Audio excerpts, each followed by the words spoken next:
আমাৰ ইয়াতে নিৰ্বাচিতভাৱে 22গৰাকী কৰিছোঁ, কিন্তু আমাৰ যিমানখিনি আমাৰ চৰকাৰীভাৱে আছে এই গোটেইসমূহ জিলাত আটাইখিনিকে দিয়া হ'ব। আৰু মই ভাবোঁ যে যিখিনি 535গৰাকীৰ উপৰিও আৰু কিছু আছে সেইখিনি মই ঠিক ঠাক কৰি পেলাই যাতে দিয়া ব্যৱস্থা কৰে, মই সেইখিনি কথা কৈছোঁ।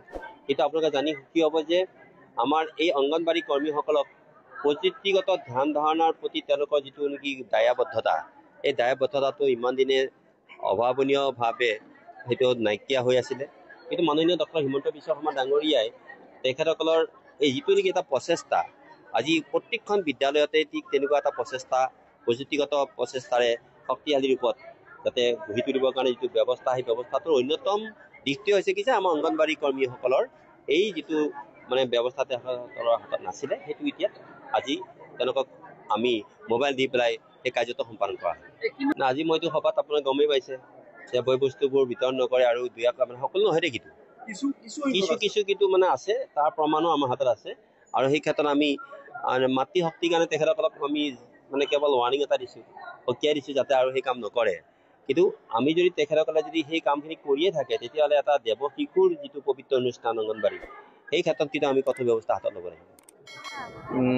অসম চৰকাৰৰ অধীনত সমাজ কল্যাণ বিভাগৰ যোগেদি আজি আমি বিশেষভাৱে চিপাঝাৰ বিধানসভা সমষ্টিৰ অন্তৰ্গত চিপাঝাৰ সংহত উন্নয়ন প্ৰকল্পৰ মুঠ 525গৰাকী অংগনবাড়ী কৰ্মীক আজি মোবাইল বিতৰণৰ কাম শুভাৰম্ভ কৰে।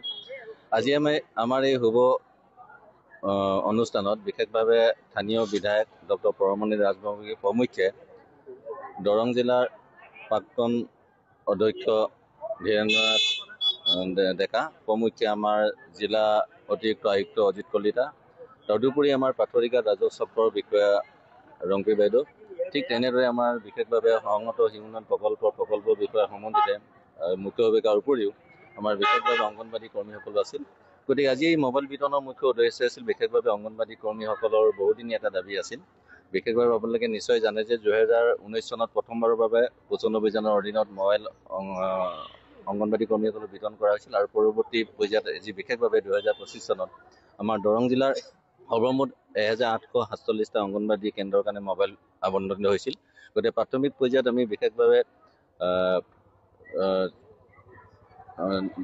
দৰং জিলাৰ ডিষ্ট্ৰিক্ট লাইব্ৰেৰীত আমি প্ৰথম পৰ্যায়ত মঙলদৈ সমষ্টি অংগনবাড়ী কৰ্মীসকলক বিতৰণ কৰা হৈছিল। তাৰ পৰৱৰ্তী পৰ্যায়ত দলগাঁও আৰু আজি তৃতীয় পৰ্যায়ত আমি চিপাঝাৰ সংহত উন্নয়ন প্ৰকল্পৰ চিপাঝাৰ সমষ্টিত আজি বিতৰণ কৰা হয়। গতিকে আমি আশা ৰাখিছোঁ অংগনবাড়ীসকলৰ যি দীৰ্ঘদিনীয়া দাবী আছিল, গতিকে এই মোবাইলৰ যোগেদি তেখেতসকলৰ দৈনন্দিন যিখিনি সেৱা আগবঢ়া যায়, এই সেৱাসমূহ ৰিয়েল টাইম মনিটৰিঙৰ ক্ষেত্ৰত নিশ্চয় আমি মাহেকীয়া ভিত্তিত তেওঁলোকে বিভাগীয় কৰ্তৃপক্ষক যোগান ধৰাত সহায়ক হ'ব।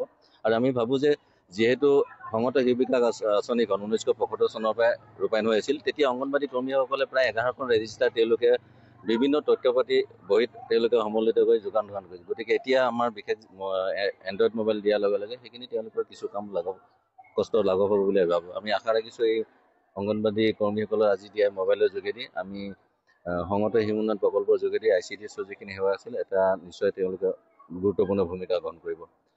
এইখিনিতে মই ক'ব বিচাৰোঁ বিশেষভাৱে এই মোবাইল বিতৰণৰ যোগেদি যিটো আমাৰ পোষণ ট্ৰেকাৰ এপ আছে, এই এপৰ যোগেদি শিশুসকলৰ পুষ্টিগতৰ উপৰিও তেওঁলোকৰ অনানুষ্ঠানিক প্ৰাক প্ৰাথমিক যিখিনি শিক্ষা হয়, এই শিক্ষা এটেণ্ডেঞ্চ সম্পৰ্কেও নিশ্চয় যোগান ধৰাৰ ক্ষেত্ৰত সহায়ক হ'ব।